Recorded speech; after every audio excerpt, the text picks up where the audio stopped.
Welcome, friends and collectors. You have joined me just in time for another Diecast Emporium review.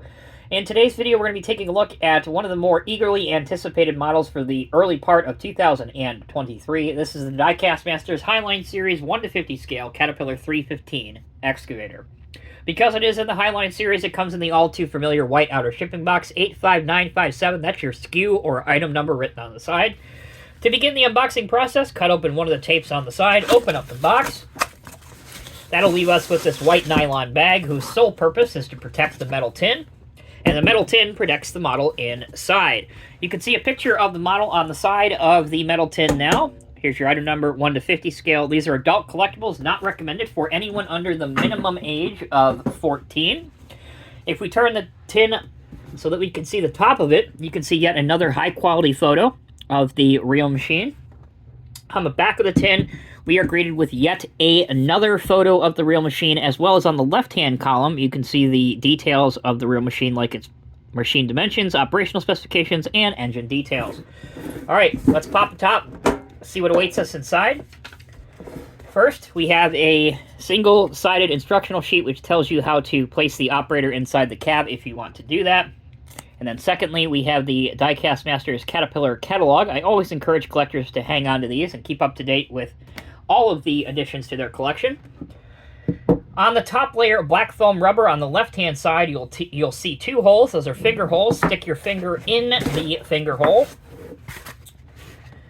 In the bottom layer of black foam rubber, we can see the excavator, our operator figure, a black plastic tweezers, along with a pointer tool.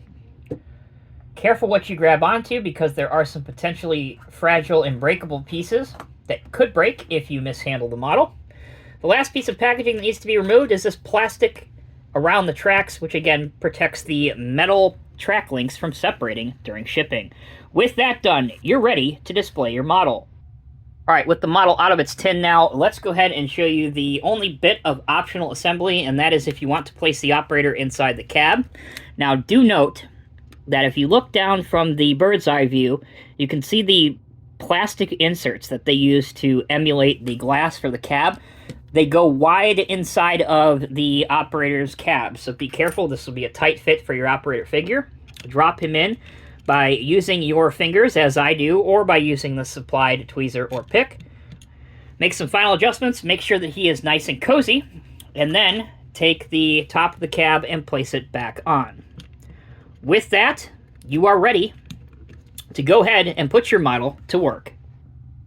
We begin the details feature of this video by taking a look at the rear of the machine.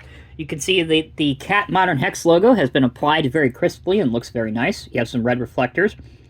Here's a nice decal that I really like, and that is the handles for the hand latches to open up the engine service panels. You can stick your tweezers onto the front and open them up. There you go. And doing that allows us to see all of the internal pieces inside.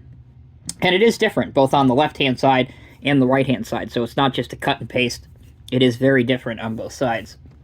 Additionally, you have the top engine hatch, which can pop open, as seen here. And you can see the Cat engine inside. All right, I showed you that the top of the cab pops off. You can also carefully open up the door, as seen here. So if you want to have the operator's door of your machine open, you can mimic that quite easily. Other details of note include flexible rubber hydraulic lines, work lights, metal hand and grab railings, and mirrors with silvered surfaces. There's also a black antenna on the top portion of the cab. Your track frames are detailed.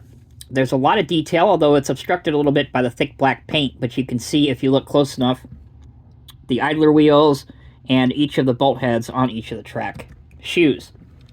Moving towards the front of this machine, it is equipped with the optional dozer blade that you can get on the real machine. The dozer blade is a metal piece, and the cylinders are strong enough that if you wanted to, you can pose it up and out of service, or down to add a little bit more stability to the machine when it is excavating. And again, you have bolt detailing on the front of the blade. Looking at the machine from the earthworm view, again, there's a better look at the details on each of the different tracks. You can see how it is mounted on there.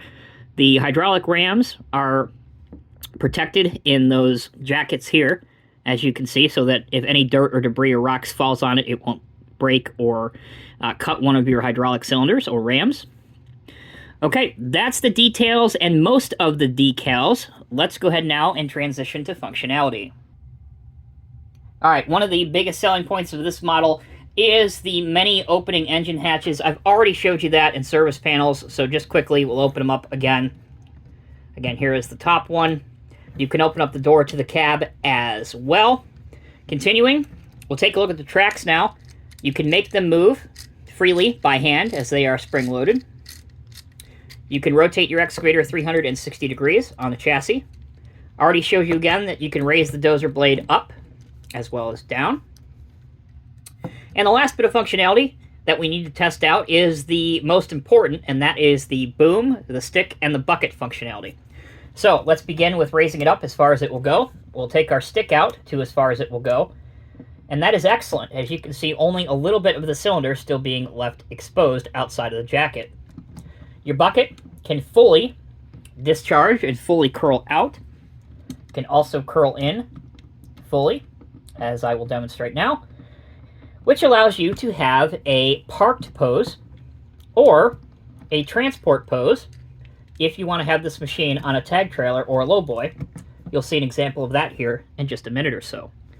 For the bottom range of functionality, I'm also glad to report that the model has excellent digging depth. You can see that clearly demonstrated here as far as it will go down. So if you have this in a diorama where it's actually digging into something, you should be able to very clearly demonstrate its wide range of digging capability.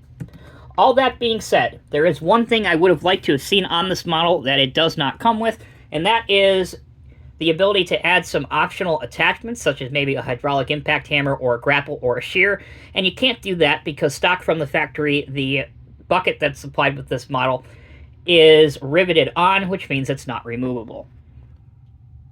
All right, let's take a look at some poses now. The first pose you can do is have your excavator loading material into a dump truck. So let's bring up the Western Star 4900 dump truck. Again, this model, if you're not familiar, is by Diecast Masters. And the two make a pretty good, convincing pair. Want another view? We could absolutely do that.